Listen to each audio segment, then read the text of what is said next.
Okay, hi. It's Monday, Patriots Day here in Massachusetts. It's a wonderful statewide holiday, actually, that celebrates the ride of Paul Revere and the Battle of Concord and sort of the beginning of the Revolutionary War.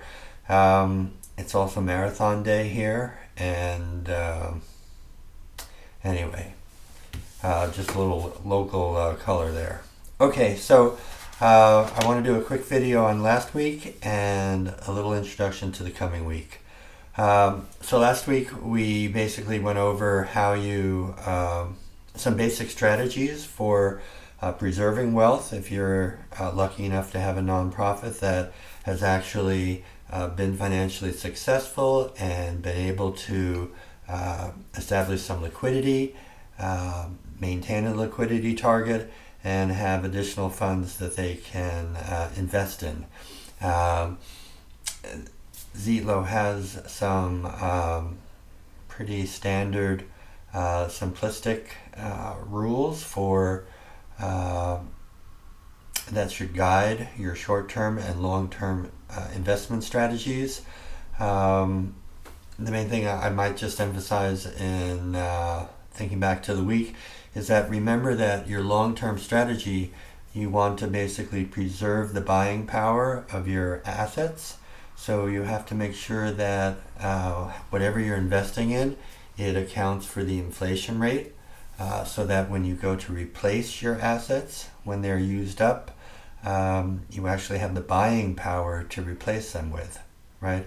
If you're only replacing the initial purchase price of those assets, it's likely that you'll come up short in terms of not having enough cash to actually pay for the replacement asset that will have increased in price over time.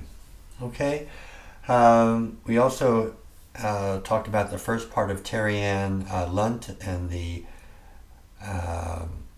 Greater Boston Rehabilitation Services Agency, and I thought it really interesting that a number of you had prescient posts about what Terry had to do and what the key issues were in that case study part 1, and you'll see that as you read case study part 2 when we discuss Terry Ann's follow-up actions as she takes control of the agency and its financial problems, but also many other problems that had to do with getting competent people involved in the organization and its decision-making process, and those competent people who have the best interest of the organization at heart. Notice I made a distinction there between, quote, being loyal to her and serving the organization. Hopefully your leader in the organization, serving your leader in your organization,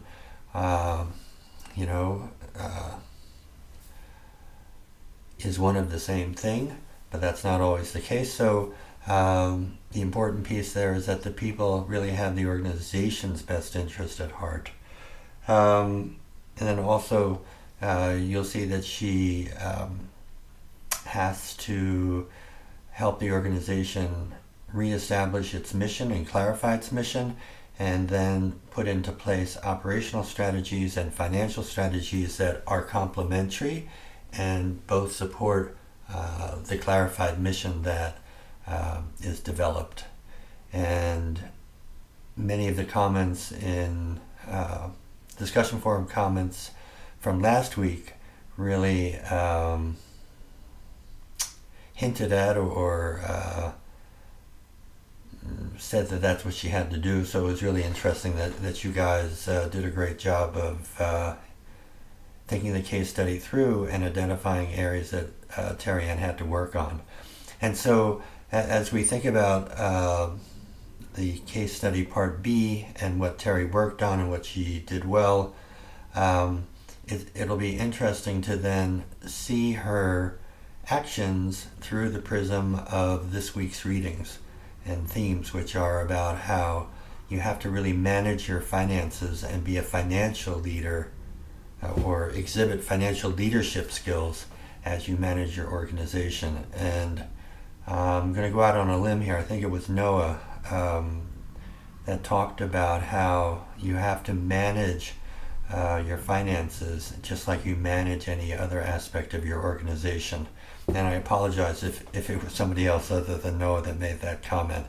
But that's essentially the theme of this week, that right, you don't have to be the accountant of your organization, but you have to manage the flow of information about your finances, and manage the flow of information throughout your organization so that the people throughout your organization get the right level of detail about the finances of your organization, so that they can in turn make informed decisions about the finances of your organization and financial decisions that is appropriate to their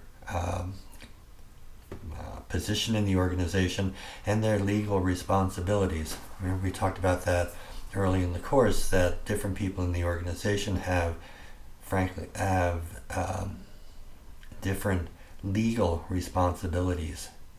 So this notion of making sure of financial leadership and managing the flow of financial data and information throughout your organization to the people who have the organizational and legal authority and responsibility to make different decisions is all wrapped up together.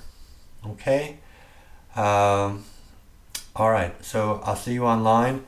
I wrote over my phone number here with my notes, but you know the number if you need to use it.